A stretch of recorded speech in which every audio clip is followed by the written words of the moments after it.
بسم اللہ الرحمن الرحیم۔ شروع اللہ کے نام سے جو بڑا مہربان اور نہایت رحم کرنے والا ہے۔ ناظرین کرام، اسلام کی ابتدائی تاریخ میں ایک ایسا باب ہے جو ایمان اور کفر کی کشمکش کی عمق کو کھولتا ہے، جہاں دشمنان دین نے ہر ممکن سازش کی تاکہ رسول اللہ صلی اللہ علیہ وسلم کی نبوت کو چیلنج کیا جائے، اور مکہ کے سرداروں نے حسد اور ضد کی آگ میں جلتے ہوئے یہودی علماء کے پاس جا پہنچے جو پرانی کتابوں کے خزانوں کے محافظ سمجھے جاتے تھے، اور ان سے 3 ایسے سوالات مانگے جو نبی اکرم صلی اللہ علیہ وسلم کو لاجواب کر دیں تاکہ نبوت کا دعویٰ ختم ہو جائے، مگر وہ یہ بھول گئے تھے کہ جس زبان سے حضور صلی اللہ علیہ وسلم بولتے ہیں وہ آسمانی وحی کی روشنی سے منور ہوتی ہے، اور زمینی چالاکی اس الہی علم کو کیسے چیلنج کر سکتی ہے۔ یوں یہ واقعات نہ صرف سچ اور جھوٹ کی ابدی لکیر کھینچنے کا سبب بنے، بلکہ قرآن کی صداقت کی روشن ترین مثالیں بھی ثابت ہوئے۔ پہلا واقعہ زمین کی تقسیم اور قارون کا عبرتناک انجام۔ مکہ کے چند سردار حضور اکرم صلی اللہ علیہ وسلم کو نعوذ باللہ جھوٹا ثابت کرنے کے لیے ایک بڑے یہودی عالم کے پاس گئے۔ ان کے دلوں میں حسد تھا اور وہ چاہتے تھے کہ کوئی ایسا سوال مل جائے جس سے رسول اللہ صلی اللہ علیہ وسلم خاموش ہو جائیں۔ وہ یہودی عالم کیونکہ پرانی کتابوں کا بہت علم رکھتا تھا، اس لیے وہ سمجھتے تھے کہ شاید وہ کوئی مشکل مسئلہ بتا دے۔ چنانچہ وہ لوگ اس کے پاس پہنچے اور کہنے لگے کہ ہمیں کچھ ایسے سوال بتاؤ جو ہم محمد صلی اللہ علیہ وسلم سے پوچھیں تو وہ جواب نہ دے سکیں، تاکہ ہم سب کے سامنے اعلان کر سکیں کہ نعوذ باللہ وہ اللہ کے رسول نہیں ہیں۔ یہودی عالم نے ان کی بات سنی، اپنی داڑھی سہلائی اور کچھ دیر سوچ کر بولا کہ اچھا، محمد سے پوچھو کہ بنی اسرائیل میں سب سے پہلے کون شخص تھا جس نے زمین کو 2 حصوں میں تقسیم ہوتے ہوئے دیکھا، اور اسے یہ منظر کیسے دکھایا گیا، کیونکہ یہ بات بہت پرانی کتابوں میں ایک پوشیدہ راز کی طرح درج تھی، اور عام انسان تو کیا، بڑے بڑے علماء بھی اس کے بارے میں زیادہ نہیں جانتے تھے۔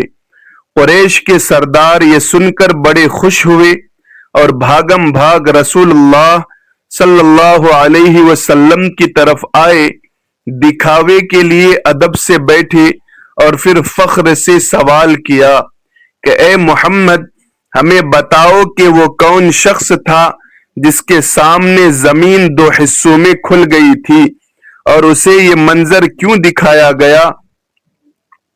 یہ سوال عام نہیں تھا، یہ ان کی نظر میں ایک ایسی گتھی تھی جس کا جواب دنیا میں کوئی نہیں دے سکتا۔ حضور صلی اللہ علیہ وسلم نے سکون سے ان کی طرف دیکھا، دل میں مکمل یقین تھا کہ جب اللہ چاہے گا جواب نازل ہوگا۔ کچھ وقت گزرا، پھر جبرائیل امین علیہ السلام وحی لے کر نازل ہوئے، اور اللہ رب العزت نے حضور اکرم صلی اللہ علیہ وسلم کو بتایا کہ وہ شخص قارون کے زمانے کا ایک بزرگ بندہ جسے اللہ نے ایک خاص حکمت کے لیے زمین کی دراڑ دکھائی تھی تاکہ اسے معلوم ہو جائے کہ قارون کا خزانہ، اس کی شان کتنی فانی ہے اور اللہ کی پکڑ کتنی شدید ہے۔ قرآن پاک نے یہ حقیقت یوں بیان کی ہے کہ جب قارون اپنی دولت کے نشے میں ڈوبا ہوا تھا، اللہ رب العزت نے زمین کو حکم دیا اور وہ اس کے نیچے دب گئے۔ یہ منظر بہت کم لوگوں نے دیکھا اور جنہوں نے دیکھا وہ اللہ کی نشانیاں سمجھ گئے۔ حضور صلی اللہ علیہ وسلم نے وہ جواب قریش کو سنایا اور وہ ہکا بکا رہ گئے، کیونکہ نہ یہ بات عربوں میں مشہور تھی، نہ کسی نے کبھی بیان کی تھی، اور نہ ان میں سے کوئی اس کا گواہ تھا۔ ان کے پاس رسول پاک صلی اللہ علیہ وسلم کی سچائی قبول کرنے کے سوا کوئی راستہ نہیں رہ گیا تھا، مگر ضد اور تکبر نے انہیں ماننے نہ دیا۔ دوسرا واقعہ حضرت موسیٰ علیہ السلام کا بچپن اور پرندہ۔ اسی طرح کا ایک اور واقعہ اس وقت پیش آیا جب مکہ کے مشرکین نے رسول پاک صلی اللہ علیہ وسلم کو نعوذ باللہ جھوٹا ثابت کرنے کے لیے مدینہ کے ایک بڑے یہودی عالم کے پاس ایک اور چال چلنے کی نیت سے آدمی بھیجا۔ وہ آدمی یہودی عالم کے پاس پہنچا اور کہنے لگا کہ تم لوگ کتابوں کے بڑے جاننے والے ہو، ہمیں کوئی ایسا سوال بتاؤ جو محمد صلی اللہ علیہ وسلم کو لاجواب کر دے۔ یہودی عالم نے اسے اوپر سے نیچے تک دیکھا، پھر گہرے لہجے میں بولا کہ تم لوگ محمد صلی اللہ علیہ وسلم کے نبوت کا امتحان لینا چاہتے ہو تو سنو، اگر وہ واقعی نبی ہیں تو یہ سوال ان کے لیے مشکل نہیں ہوگا، لیکن جو نبی نہ ہو وہ کبھی بھی اس کا جواب نہیں دے سکتا۔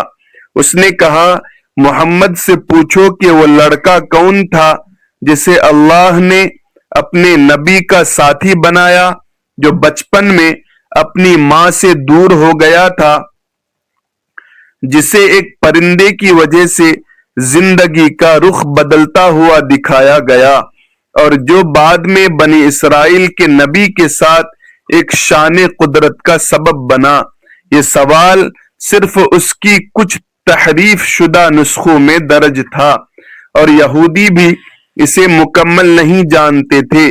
وہ قریشی سفیر جلدی سے مکہ پہنچا اور سرداروں کو جمع کر کے بولا کہ آج ہم محمد صلی اللہ علیہ وسلم کو گھیر لیں گے۔ اگلے دن وہ سب بڑے غرور کے ساتھ حضور اکرم صلی اللہ علیہ وسلم کے سامنے آ کر بیٹھ گئے اور کہنے لگے، اے محمد، اگر تم اللہ کے نبی ہو تو بتاؤ وہ بچہ کون تھا جسے پرندے کی وجہ سے شان قدرت دکھایا گیا۔ یہ ان کا خیال تھا کہ حضور اکرم صلی اللہ علیہ وسلم نعوذ باللہ خاموش ہو جائیں گے۔ حضور صلی اللہ علیہ وسلم نے کسی گھبراہٹ کے بغیر فرمایا کہ میں تمہیں جواب دوں گا جب میرے رب کی طرف سے وحی آئے گی۔ کچھ دن بعد جبرائیل امین علیہ السلام نازل ہوئے اور سورۃ القصص کی آیات لے کر آئے، جن میں حضرت موسیٰ علیہ السلام کا واقعہ تفصیل سے بیان کیا گیا تھا۔ قرآن پاک نے بتایا کہ وہ لڑکا کوئی اور نہیں بلکہ حضرت موسیٰ علیہ السلام خود تھے۔ انہیں بچپن میں صندوق میں ڈال کر دریا کے حوالے کیا گیا، پھر ایک پرندے کے پیچھے دوڑتے ہوئے وہ راستہ بھول گئے۔ اسی دوران انہیں وہ جگہ دکھائی گئی جہاں فرعون کے آدمی بنی اسرائیل پر ظلم کرتے تھے۔ یہی وہ لمحہ تھا جب ان کے دل میں کمزوروں کے لیے ہمدردی پیدا ہوئی، اور یہی کیفیت بعد میں ان کی نبوت کے آغاز کا سبب بنی۔ جب حضور اکرم صلی اللہ علیہ وسلم نے یہ آیات قریش کے سامنے تلاوت فرمائی تو وہ حیران رہ گئے، کیونکہ یہ راز نہ کسی عرب کو معلوم تھا، نہ کسی نے کبھی یہ بات کہی تھی۔ یہ بات تورات کے چند مخصوص اور چھپے ہوئے حصوں میں تھی۔ جنہیں صرف گنے چنے یہودی بزرگ جانتے تھے۔ قریش کا سارا غرور خاک میں مل گیا۔ وہ سمجھ گئے کہ حضرت محمد صلی اللہ علیہ وسلم جو علم بیان کر رہے ہیں وہ کسی انسان کا نہیں بلکہ صرف اللہ کا عطا کردہ ہے۔ تیسرا واقعہ فرشتہ نصرت اور وعدے کے نشانات۔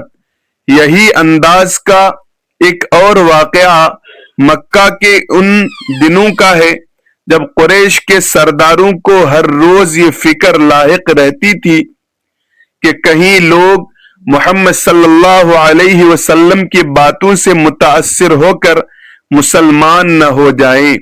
وہ ہر قیمت پر چاہتے تھے کہ حضور صلی اللہ علیہ وسلم کو نعوذ باللہ جھوٹا ثابت کر دیں۔ اسی کوشش میں ایک دن قریش کے چند بڑے سردار جن میں نضر بن حارث، عاص بن وائل اور عتبہ بن ربیعہ بھی شامل تھے، یہودیوں کے ایک ایسے عالم کے پاس گئے جو بنی اسرائیل کی گہرائیوں والی روایات اور قدیم صحیفوں کا بہت بڑا حافظ سمجھا جاتا تھا۔ قریشیوں نے ان کے سامنے گھمنڈ سے سوال رکھا کہ ہمیں کوئی ایسی بات بتاؤ، کوئی ایسا راز، کوئی ایسا سوال جس سے ہم محمد صلی اللہ علیہ وسلم سے پوچھیں اور وہ جواب نہ دے سکیں۔ وہ بوڑھا عالم کچھ دیر خاموش رہا، پھر بولا اگر وہ سچا نبی ہے تو اس سوال کا جواب ضرور دے گا، اور اگر نہ دے سکا تو تمہاری بات ثابت ہو جائے گی کہ وہ نبی نہیں ہے۔ پھر اس نے کہا محمد سے پوچھو کہ وہ کون سا فرشتہ ہے جو بار بار بنی اسرائیل کی مدد کے لیے آیا، جسے کسی انسان نے اپنی آنکھوں سے تو نہیں دیکھا مگر اس کے قدموں کے نشانات ایک انجان وادی میں ظاہر ہوئے تھے۔ اگر وہ نبی ہے تو وہ اس کے بارے میں ضرور جانتا ہوگا۔ قریشی سردار یہ سنتے ہی مسکرانے لگے۔ انہیں لگا کہ یہ تو کوئی ایسا سوال ہے جسے پورے عرب کی سرزمین پر کوئی نہیں جانتا۔ دوسرے دن وہ اکڑتے ہوئے حضور اکرم صلی اللہ علیہ وسلم کے پاس آئے اور بڑے فخر سے پوچھا، اے محمد بتاؤ وہ کون سا فرشتہ تھا جو بنی اسرائیل کی مدد کو آیا تھا مگر کسی نے اسے دیکھا نہیں، اور اس کے قدموں کے نشان کس وادی میں ظاہر ہوئے تھے؟ یہ سوال واقعی سخت تھا، عربوں کو تو اس کا ذرہ برابر بھی علم نہیں تھا۔ حضور اکرم صلی اللہ علیہ وسلم نے فرمایا کہ جب رب چاہے گا وحی نازل فرما دے گا۔ کچھ دن گزرے، پھر جبرائیل امین علیہ السلام سورہ آل عمران اور سورۃ البقرہ کی آیات لے کر نازل ہوئے۔ ان آیات میں اللہ تبارک و تعالی نے بنی اسرائیل کی مدد کے واقعات تفصیل سے بیان کیے کہ اللہ نے اپنے بندوں کی مدد کے لیے کبھی فرشتوں کے لشکر بھیجے، کبھی ایک فرشتہ، کبھی کئی، اور ان واقعات میں فرشتہ نصرت یعنی جبرائیل امین علیہ السلام کے قدموں کے نشانات کا ذکر تھا، جنہیں بنی اسرائیل نے ایک وادی میں دیکھا تھا جہاں دشمن اچانک شکست کھا کر بھاگ اٹھا تھا۔ یہ وہ علم تھا جو صرف انبیاء کے صحیفوں میں چھپا تھا، عرب میں اس کا سراغ تک نہیں ملتا تھا۔ جب حضور اکرم صلی اللہ علیہ وسلم نے ان وحی کی آیات قریش کو سنائی تو ان پر سکتہ طاری ہو گیا، ان کے چہروں کا رنگ اڑ گیا، کیونکہ وہ جانتے تھے کہ یہ سوال صرف یہودیوں کے چند رازدار علماء کو معلوم تھا۔ رسول اللہ صلی اللہ علیہ وسلم نے نہ کہیں پڑھا نہ کسی سے سیکھا، پھر بھی جواب ٹھیک ویسا ہی دیا جیسا ان کی کتابوں میں پوشیدہ تھا۔ قریش کی سازش ایک بار پھر خاک میں مل گئی۔ اور وہ خاموش ہو کر ایک دوسرے کا منہ دیکھتے رہ گئے۔ چوتھا واقعہ روح، اصحاب کہف اور ذوالقرنین، سورۃ الکہف کا نزول۔ ایک دن ابو جہل مکہ کے ایک یہودی عالم کے پاس آیا۔ اس کے دل میں رسول پاک صلی اللہ علیہ وسلم کے لیے شدید بغض تھا، اور وہ ہر وقت یہی سوچتا رہتا تھا کہ کوئی ایسا جال بچھایا جائے کہ حضور نبی اکرم صلی اللہ علیہ وسلم کو نعوذ باللہ جھوٹا ثابت کیا جائے۔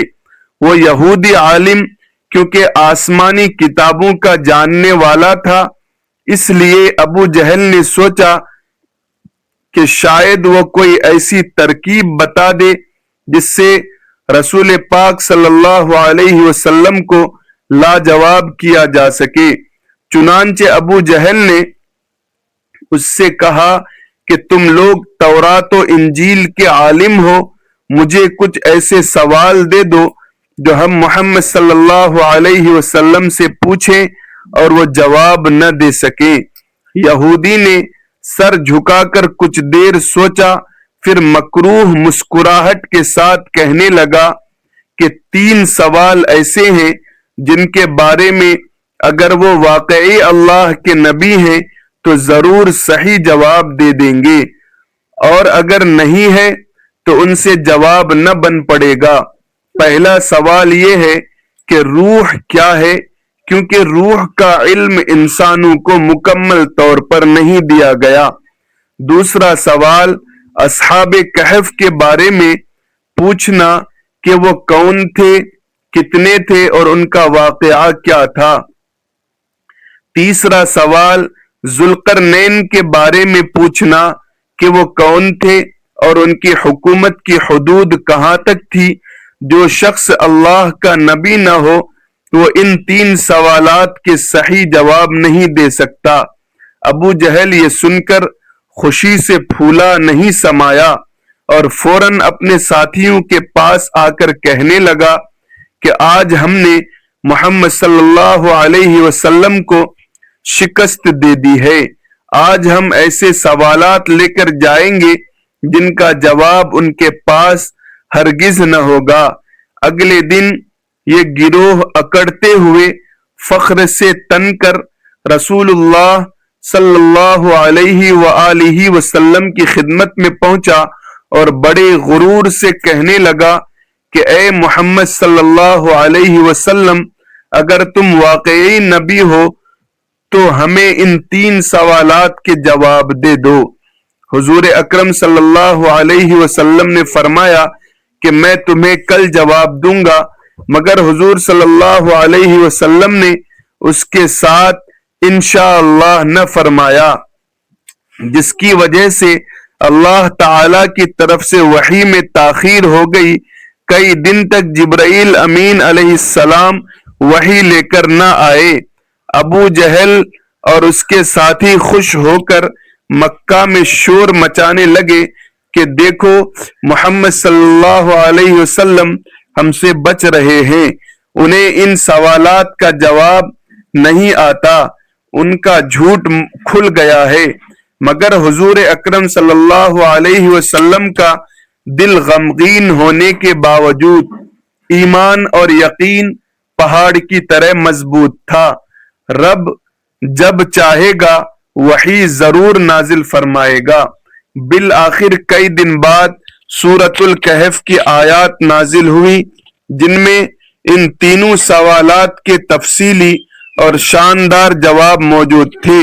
روح کے بارے میں اللہ نے فرمایا کہ روح کا علم اللہ کے اختیار میں ہے اور انسانوں کو اس کا بہت تھوڑا علم دیا گیا ہے۔ اصحاب کہف کی پوری عقیدت، حقیقت اور ان کا ایمان پر کھڑے رہنے کا عظیم واقعہ قرآن نے بیان کیا۔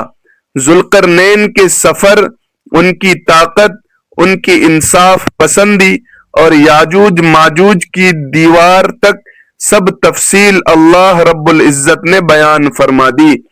حضور اکرم صلی اللہ علیہ وسلم نے فرمایا کہ روح اللہ کی ایک مخلوق ہے جو جسم کے ساتھ دنیا میں آتی ہے اور موت کے بعد اللہ کی طرف لوٹ جاتی ہے۔ روح نہ فنا ہوتی ہے نہ ہمیشہ جسم میں رہتی ہے۔ حضور اکرم صلی اللہ علیہ وسلم نے فرمایا کہ حضرت ذوالقرنین اللہ کے نیک بندے اور بادشاہ تھے جنہیں دنیا کے ایک حصے پر اختیار دیا گیا۔ انہوں نے انصاف اور حق کے مطابق حکومت کی، مظلوموں کی مدد کی اور یاجوج ماجوج کے فساد سے انسانیت کو بچانے کے لیے دیوار بنائی۔